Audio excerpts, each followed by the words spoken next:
லலிதா அம்மா சமையல் சேனலுக்கு வந்திருக்கும் அனைவருக்கும் வணக்கம். இந்த மழை காலத்தில் ஜலதோஷம், சளி இதை போக்குவதற்கு தூதுவளை துவையல் செய்வது எப்படின்னு பார்க்கலாம்.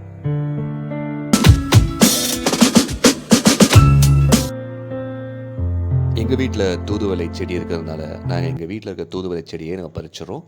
தூதுவளையில் பார்த்திங்கன்னா முட்கள் நிறையாவே இருக்கும், பார்த்து பறிக்கணும். இப்படி ஒவ்வொரு இலையாக பார்த்து பறித்து, நல்ல இலையாக பார்த்து பறிக்கணும். அதை பறித்து அதை நம்ம கழுவி வச்சுக்கணும். ஒரு கத்திரிக்கோல் இருந்தால் கத்திரிக்கோலை பயன்படுத்துங்க, இல்லை ஷேவிங் பிளேடு இருந்தால் கூட ஒரு புது பிளேடு எடுத்து அதை கூட நீங்கள் பயன்படுத்தி இந்த மாதிரி இலைகளை கட் பண்ணி ஒவ்வொன்றா எடுத்துக்கலாம். ஒரு 4 ஸ்பூனு துவையல் செய்வதற்கு எப்படியும் 30-40 இலைகளாச்சும் நீங்கள் பறிச்சு ஆகணும். அப்போ தான் துவையல் நிறையா வரும். இதே குடும்பத்துக்குன்னா அதுக்கேற்ற மாதிரி ஒரு 100-200 இலைகளை கூட நீங்கள் பறிச்சுக்கலாம். தூதுவளை பூ இப்படி தான் இருக்கும்.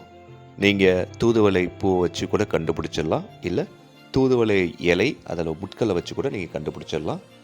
தயவு செஞ்சு எல்லார் வீட்லேயுமே ஒரு தூதுவளை செடியை மறக்காமல் வைங்க.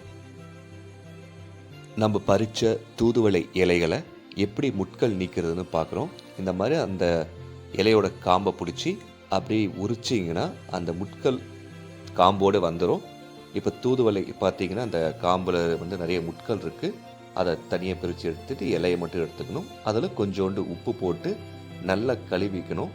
ஏன்னா அதில் பூச்சிகள் இருக்கிறதுக்கான வாய்ப்புகள் நிறைய இருக்கிறதுனால நல்லா இந்த மாதிரி கல்லுப்பு போட்டு நல்லா ஒரு 3-4 வாட்டி அந்த தூதுவளை இலைகளை நல்லா கழுவி அலசி வச்சுக்கோங்க. முட்கள் நீக்கி நல்லா அலசி கழுவி வச்சாச்சு. இப்போ மற்ற பொருட்களை பார்த்துக்கலாம். தூதுவளை துவையல் செய்வதற்கு ஒரு 1/4 ஸ்பூன் சீரகம், 1/2 ஸ்பூன் மிளகு, 2 பெரிய நீட்ட காஞ்ச மிளகாய், கொஞ்சோண்டு புளி, அதாவது ஒரு கோலி உருண்டை சைஸுக்கு புளி, 1 ஸ்பூன் கருப்பு உளுந்து, இல்லை நார்மல் வெள்ளை உளுந்து கூட எடுத்துக்கலாம், ஆனால் கருப்பு உளுந்து ரொம்ப சத்தானது, ஒரு 7-8 பூண்டு பல், 1/4 ஸ்பூன் கல்லுப்பு, 1/4 ஸ்பூன் பெருங்காயத்தூள். இப்போ ஒவ்வொரு பொருளாக அடுப்பில் போட்டு லைட்டாக வதக்கணும், வறுக்கக்கூடாது. ஒரு 30லேருந்து ஒரு 40 வினாடி எல்லா பொருட்களையும் போட்டு வதக்கணும். ஒரு ஸ்மெல் வரும் லைட்டாக, அது வரைக்கும் வதக்கணும். ரொம்ப வறுத்துடாதீங்க, ஏன்னா அப்படி வறுத்தீங்கன்னா உங்களுக்கு வந்து கசப்பு தன்மை அதிகமாகவே இருக்கும். இதை வந்து சூடுபடுத்தணும், அதாவது வறுக்கக்கூடாது, ஆனால் வதக்கணும். எண்ணெயோ நெய்யோ எதுவுமே சேர்க்காமல் வெறும் சட்டியில், சூடான சட்டியில் இதை வந்து வதக்குங்க. இப்போ இதெல்லாம் கொஞ்சம் நல்லா வதக்கின பிறகு புளி கொஞ்சோண்டு போட்டுக்கோங்க. புளி போட்டு அதையும் லைட்டாக சூடுபடுத்தி வதக்குங்க. இப்போ எல்லாமே வந்து வதங்கின பிறகு நம்ம வச்சுருக்கிறோம்ல தூதுவளை இலை, அந்த தூதுவளை இலையை இப்போது சட்டியில் போட்டு அதையும் வதக்கணும். ரொம்ப வந்து சுண்டக்கூடாது. ஒரு அதில் இருக்கிற அந்த இலை வந்து சூடாகிற அளவுக்கு கொஞ்சோண்டு வதக்கணும். அது ஒரு 10லேருந்து ஒரு 15 வினாடி. முடிஞ்ச வரைக்கும் அடுப்பை வந்து சிம்மில் வச்சுக்கோங்க, இல்லை மீடியமில் வச்சுக்கோங்க. அதாவது இந்த இலை வந்து ஒரு மாதிரி பொசுங்கின வாடையே வரக்கூடாது. அதில் இருக்கிற அந்த இலை வந்து லைட்டாக சூடாகிற அளவுக்கு தான் நம்ம வந்து வதக்கணும். இப்போது தேங்காய் தேவைப்பட்டால் தேங்காய் ஒரு 3-4 10 நீங்கள் இப்போ தேங்காய் போட்டுக்கலாம்.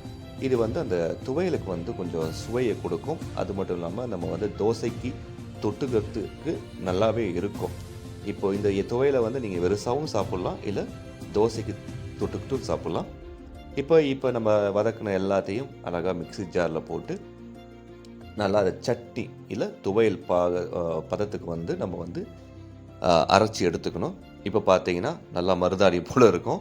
இப்போ இதுதான் இந்த நம்ம தூதுவளை துவையல். இதை அழகாக உருட்டி அப்படியே சாப்பிட்லாம். காலையில் வெறும் வயிற்றில், இல்லை நம்ம தோசைக்கு தொட்டுக்க ஒரு துவையலாக கூட வச்சு சாப்பிட்லாம்.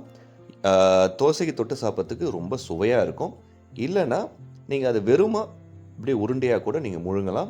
அதுவும் வந்து உங்களுக்கு சளி அந்த பிரச்சனைகள் எல்லாத்தையுமே தீர்த்துரும். இதை வந்து நீங்கள் தினைக்கும் கூட நீங்கள் செஞ்சு சாப்பிட்லாம். ஆனால் இரவு சாப்பிட வேண்டாம், பகலில் மட்டும் இதை சாப்பிடுங்க. வெறும் வயிற்றில், காலையில் வெறும் வயிற்றில் நீங்கள் இதை உருண்டையாக்கி இந்த மாதிரி உருண்டையாக்கி சாப்பிட்லாம்.